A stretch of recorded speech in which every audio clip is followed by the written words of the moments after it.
Welcome. My name is Carrie Landsberg, Director of Education and partner with American Way University. You are about to begin viewing our course titled Meshing the Generational Gaps. We'll be focusing on building a bridge between two critical generations, being the baby boomers and millennials. We hope you enjoy this course and find it meaningful. Do you ever stop to think about the impact that events and life experiences have on the way we think and react to situations around us? We are now at a place in the workforce where we have 4 generations working together at one time. While it can be interesting to learn from one another, it can also become a source of conflict for certain generations who vary greatly in their values and what they deem as appropriate work ethic. This session will run as a 3-part series discussing the communication gaps in each generation and focus on 2 critical generations who tend to experience more conflict, being the baby boomer and millennial generations.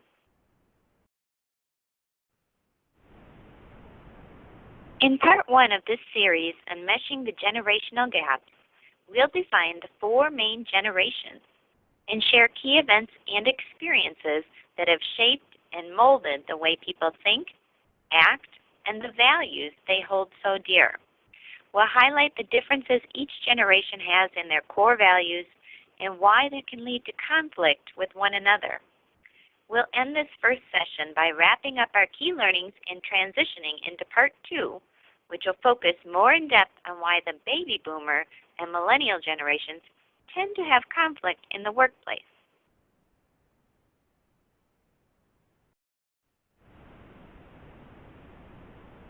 Let's begin by defining the timeline for each generation and see which generation you fall in. Traditionalists are our oldest generation in the workforce and were born between the years 1922 through 1945. Baby boomers follow next and were born between 1946 and 1964. Generation X was born between the years 1965 and 1979. And our youngest generation in the workforce is the millennial generation, who can also be referred to as Generation Y. This group was born between the years 1980 and 2000. Let's talk more specifically about the events and experiences that shape each generation. We'll begin with the traditionalists. You can see by these pictures the hard life this generation experienced. They grew up during the Great Depression, and there were limited resources available. Oftentimes, there wasn't enough food to feed the large families they had to provide for. They were savers of everything and made good use of all their possible resources. And that mindset to be frugal and resourceful continued throughout their entire lifetime. I know my mother-in-law would save plastic containers from Cool Whip to Chip Dips and had a whole stack of ice cream pails in her pantry. To me, it just looked like cheap plastic taking up space. To her, they were handy containers that could serve many purposes and often did time and time again. It's all in our perspective and where we place our values. This generation lived through other tough political and life-changing events, including the New Deal, World War II, and the Korean War. Seeing the events of war up close and personal will certainly change a person, and oftentimes changed entire families from this generation.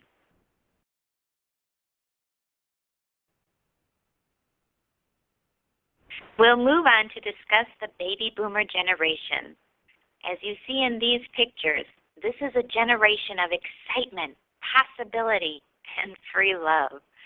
This group grew up experiencing the civil rights movement, the sexual revolution, the Cold War, space travel, and assassinations. Things started to change a bit as Generation X started to appear. There was a great deal of uncertainty happening in our world, as well as a movement towards women's liberation. The generation was also shaped by another war, being Desert Storm, and the energy crisis. There was a lot of change taking place as children from Generation X were growing up. You will notice very different images with our last and youngest working generation, the millennials. What do you see that is different in these pictures from other pictures? Is it the technology that's present in these photos that we didn't see with previous generations on the previous slides before? This generation is referred to as the first digital natives, which means they have never been in the world without technology. They have always had it at their fingertips and are a generation who is extremely socially connected. The picture of this baby tells it all. They not only play with real cell phones, they know how to operate them at a very young age. Preschoolers are accessing games and other learning activities online and enter school many times knowing how to operate a computer. This generation has also witnessed loss of security and greater instability with the onset of school shootings and the sensationalized bombings like the Oklahoma City bombing. The way we operate as a society has also greatly changed with this generation.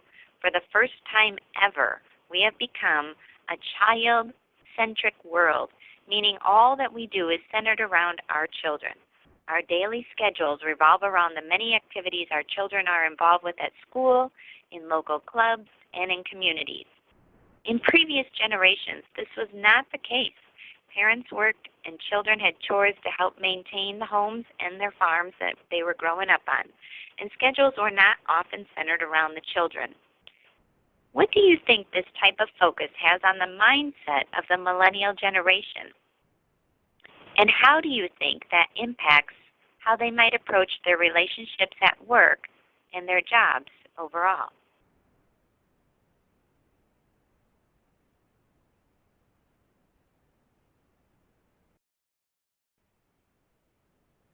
The values from each group are different and have a great impact on shaping the decisions each group makes. Let's first talk about the traditionalist values. In regards to money, this group would always pay with cash and were big savers. If they didn't have the money to make a purchase, they simply did not make it. Family was very traditional in this group. Most families had the husband working outside of the home, while the wife would stay back and take care of the children and keep their home running smoothly. It was a nuclear setting with family dinners around the table each night, and Sundays were kept free for larger family gatherings. This generation was used to communicating in person, face to face, as that's the means they had available, and it's still the preferred method of communication today, one-to-one communication. Work was an obligation for the man of the house to provide for his family.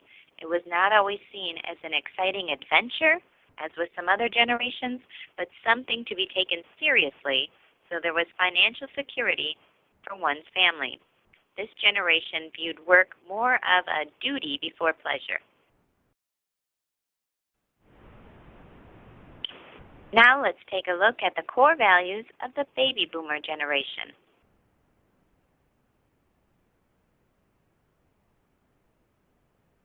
In regards to money, this group significantly changed how society makes purchases. This generation really kicked off the use of paying with credit. They are a generation who bought what they wanted, and as a society, we grew to have much more debt than previous generations ever had. The traditional family unit began to change. More divorces were taking place, and families started splitting apart. Mothers began to work outside of the home more as well. In terms of work, this generation is very much about the excitement and adventure found in life, as they were very career-focused. They made sacrifices in their personal lives to get ahead in their career.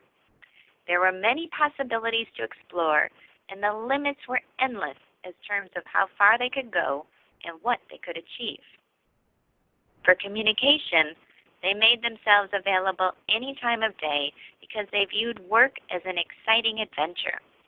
There weren't many boundaries to separate personal time from work time.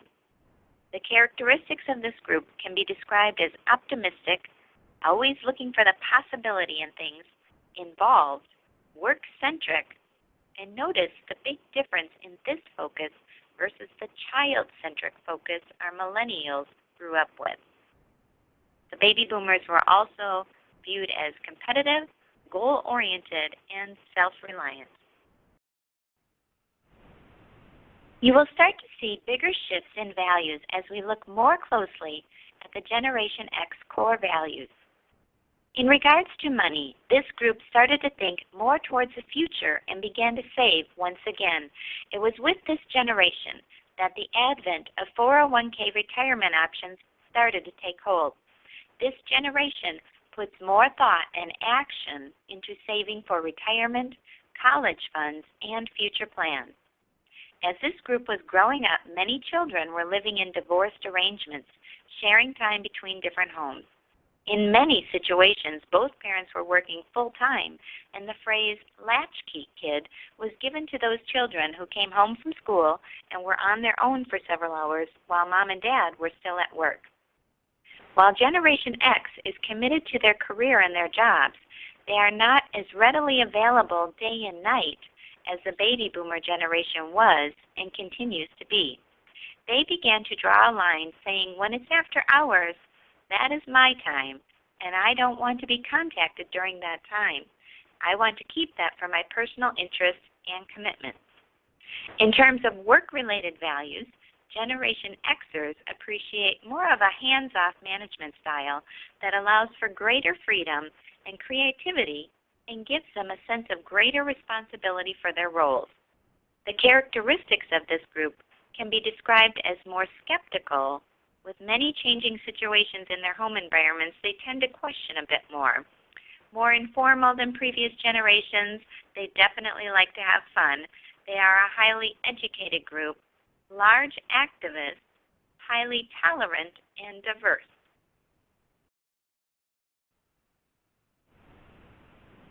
The shifts in values continue to grow wider apart in this youngest working generation from our first two generations.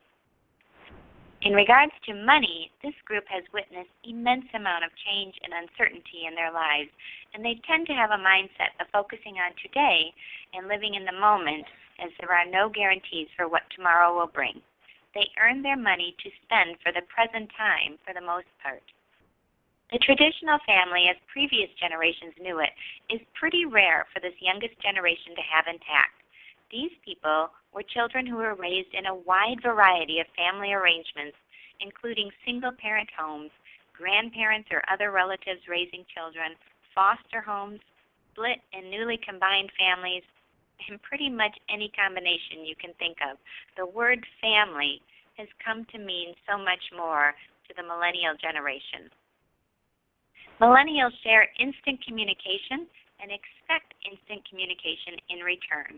They have access to communicate with all others around them day and night through social media, their phones, email, and communicating via technology is typically their preferred method versus face-to-face communication. It is very common for a millennial to text a question or request to his or her boss versus stopping by their office. In terms of workplace values, since this generation has been in a world with constant change, their lives center around what is most important to them, be it their children, their personal interests, and work is more viewed as a means to an end to help them live their personal life. This is where baby boomers and millennials greatly differ. To the boomer, work and their career is often at the center of their lives, whereas for the millennial, it might be a fun aspect of their life, but it does not always identify or more so define who they are. It provides an outlet for them to seek their personal ambitions. The characteristics of this group can be described as a group of realists, those who have great confidence, those who enjoy extreme fun, they're highly social, and technologically savvy.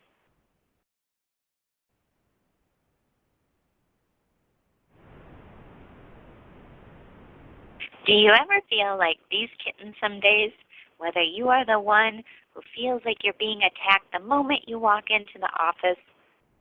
Or possibly, you might have days where you are the one doing the attacking yourself. Truth be told, we have all been on the receiving or giving end of creating conflict in our relationships. However, which groups do you think struggle more than others in regards to generational gaps and ultimately understanding and appreciating one another? Our baby boomer and millennial generations. Why do you think that is? Find out by logging into part 2 of our Meshing the Generational Gap series. We look forward to continuing this series with you.